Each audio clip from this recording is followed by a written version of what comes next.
গৃহশিক্ষক YouTube চ্যানেলে সকল ছাত্রছাত্রীদের জানাই শুভকামনা। আগের ক্লাসে আমরা তোমাদের মাধ্যমিক ইতিহাসের 7 নম্বর অধ্যায় থেকে বেশ কিছু গুরুত্বপূর্ণ 2 নম্বরের প্রশ্ন উত্তর, ভারতের নারী আন্দোলনের যে 2 নম্বরের প্রশ্ন উত্তরগুলো ছিল সেখানে আমরা বেশ কিছু গুরুত্বপূর্ণ 2 নম্বরের প্রশ্ন উত্তর নিয়ে আলোচনা করেছিলাম। আর আজ আমরা এই ক্লাসে এই অধ্যায় থেকে ছাত্র আন্দোলনে যে কিছু গুরুত্বপূর্ণ 2 নম্বরের প্রশ্নগুলো আছে সেই প্রশ্ন উত্তরগুলো নিয়ে আলোচনা করব। আমরা নারী আন্দোলনের বিষয়ে 2টো ক্লাস করিয়েছিলাম, 2 নম্বরের প্রশ্ন উত্তর আলোচনা করেছিলাম 2টো ক্লাসে। আমাদের সেই ক্লাসগুলো যারা দেখোনি তারা অবশ্যই দেখে নেবে। আর আমাদের চ্যানেলে যারা প্রথম তারা চ্যানেলটাকে সাবস্ক্রাইব করে বেল আইকনটা প্রেস করে রাখবে, তাহলে আমাদের চ্যানেলের নতুন ক্লাসগুলো তোমরা অবশ্যই দেখতে পাবে। তাহলে আজ আমাদের আলোচনার প্রথম প্রশ্ন, বঙ্গভঙ্গ বিরোধী আন্দোলন পর্বে ছাত্র আন্দোলন কেমন ছিল এইটা, ঠিক আছে। তাহলে আগের নারী আন্দোলনের সময় তো আমরা বঙ্গভঙ্গ, আইন অমান্য আর অহিংস অসহযোগ আর ভারত ছাড়ো এই 4টে আন্দোলন দেখেছিলাম। এখানেও আমরা এই 4টে আন্দোলনকেই দেখব এবং ছাত্ররা এই আন্দোলনে কীভাবে সাহায্য করেছিল সেই বিষয়গুলো আমরা ভালোভাবে বুঝে নেব। তাহলেই কিন্তু আমরা খুব সহজেই এই 2 নম্বরের প্রশ্ন উত্তরগুলো পরীক্ষায় লিখতে পারবো, ঠিক আছে। আর একটা কথা, এই 2 নম্বরের প্রশ্নগুলো লেখার সময় একটা কথা অবশ্যই মনে রাখতে হবে যে এই প্রশ্নের উত্তরগুলো 2-3টে বাক্যে লিখতে হবে, খুব বেশি বড় লেখার কোনো দরকার নেই, ঠিক আছে। এটা আমাদের বোর্ডের নিয়ম, ঠিক আছে। তাহলে প্রথমে যেটা বলতে হবে যে বঙ্গভঙ্গের সময় ছাত্ররা কি করেছিল, তারা কিভাবে করেছিল। তাহলে ছাত্ররাও কিন্তু এই সময় বিদেশি বিভিন্ন জিনিস তারা বর্জন করেছিল, পিকেটিং করেছিল, তারা স্কুল কলেজ ছেড়ে তারা এই আন্দোলনে তারা জড়িয়ে পড়েছিল আর কি। আর তারা স্বদেশি দ্রব্য, দেশের তৈরি যেসব জিনিস সেইগুলো ব্যবহার করার জন্য তারা প্রচার করেছিল, ঠিক আছে। আর কি সেটা দেশীয় বস্ত্র মাথায় নিয়ে তারা বিক্রিও করেছিল এইটা। আর বঙ্গভঙ্গ বিরোধী আন্দোলনে ছাত্ররাই ছিল প্রধান শক্তি আর কি, ঠিক আছে। এইগুলো বললেই হবে। এর পরের প্রশ্ন সেটা হচ্ছে যে কার্লাইল সার্কুলার কি। তাহলে এটা কি, এটা হচ্ছে যে এটা আর আগেরটার সাথে কিন্তু একটা সম্পর্ক আছে, হ্যাঁ, বঙ্গভঙ্গ বিরোধী আন্দোলন আর এই কার্লাইল সার্কুলারের একটা সম্পর্ক আছে, ঠিক আছে। তাহলে যখন এই বঙ্গভঙ্গ বিরোধী আন্দোলনে ছাত্ররা যোগ দিয়েছে, ঠিক আছে, তখন আর ছাত্রদেরকে যখন আর এই আন্দোলন থেকে সরিয়ে আনা যাচ্ছে না, সেই সময় ইংরেজরা একটা আইন জারি করেছিলেন। এই কার্লাইল তিনি একটা আইন জারি করেছিলেন, সেটাই হচ্ছে যে কার্লাইল সার্কুলার। এই আন্দোলন থেকে ছাত্রদেরকে দূরে সরিয়ে দেওয়ার জন্যই তিনি কিন্তু এটা জারি করেছিলেন, ঠিক আছে। তিনি কি বলেছিলেন যে যেসব ছাত্ররা এই আন্দোলনের সঙ্গে যুক্ত আছে তাদের আর কোনো স্কুলে ভর্তি নেওয়া হবে না, তাদের এর নামও কিন্তু সেখান থেকে বাদ দিয়ে দেওয়া হবে এইটা।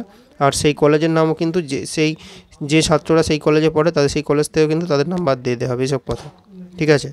আর কার্লাইল সার্কুলারে যারা ছাত্ররা যুক্ত থাকবে তাদের যোগদান, বন্দে মাতরম ধ্বনি দেয়া, এগুলো কিন্তু একদম বন্ধ বলে দেওয়া হয়েছিল, ঠিক আছে। এটাই হচ্ছে যে কার্লাইল সার্কুলার। আর এর পরের প্রশ্ন সেটা হচ্ছে যে অ্যান্টি সার্কুলার সোসাইটি কেন প্রতিষ্ঠিত হয়েছিল। তাহলে এইটাও আর এই প্রশ্নটা আর আগের প্রশ্নটা মিল আছে। এটা মাধ্যমিকে 2018 এসেছিল, খুব ভালোভাবে তোমরা এটা তৈরি করবে, ঠিক আছে। তাহলে এবার অ্যান্টি সার্কুলার মানে কার্লাইল সার্কুলার যেটা ছিল তার বিপক্ষে ছাত্ররা একটা তৈরি করেছিল, সভা তৈরি করেছিল, সেটাই হচ্ছে যে অ্যান্টি সার্কুলার সোসাইটি, ঠিক আছে। তাহলে তারা কি বলেছিল এখানে ছাত্রদের ওপরে ওই কার্লাইল সার্কুলারে যে কথাগুলো বলা হয়েছিল তার ঠিক বিপক্ষে গিয়ে তারা কিছু করেছিল। আর এটাকে তৈরি করেছিলেন শচীন্দ্র প্রসাদ বসু, ঠিক আছে।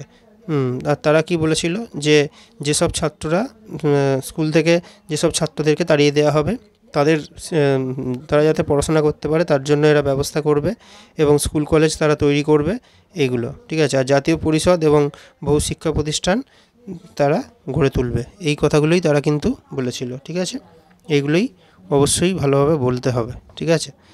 আচ্ছা, আর আমাদের ক্লাস কেমন লাগছে সেটা তোমরা কমেন্ট করে জানাবে। আমাদের ক্লাস ভালো লাগলে তোমরা লাইক করবে আর আমাদের ক্লাসগুলো তোমরা অবশ্যই বন্ধুদের মধ্যে শেয়ার করবে, ঠিক আছে।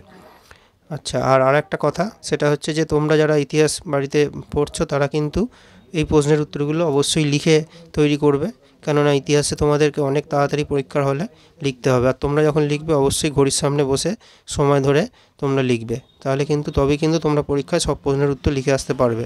নাহলে যাদের হাতে স্পিড কম তারা কিন্তু কখনোই সব প্রশ্নের উত্তর লিখে আসতে পারবে না, এখন থেকে অভ্যাস না করলে। এখন থেকে যদি অভ্যাস করো তাহলে তখন কিন্তু পরীক্ষার হলে আর তোমাদের কোনো অসুবিধা হবে না, ঠিক আছে।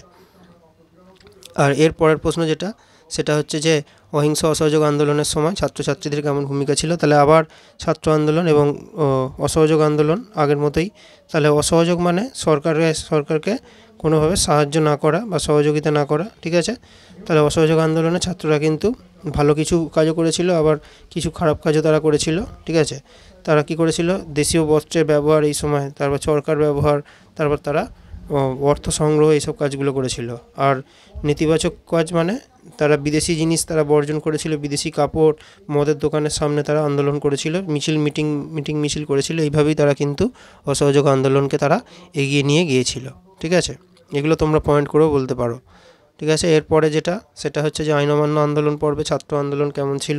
তাহলে আইন অমান্য আন্দোলনের সময় কি করেছিল তারা, ঠিক আছে। তারা আইন অমান্য মানে আইন না মানা, তারা স্কুল কলেজে বয়কট করে দিয়েছিল, ঠিক আছে।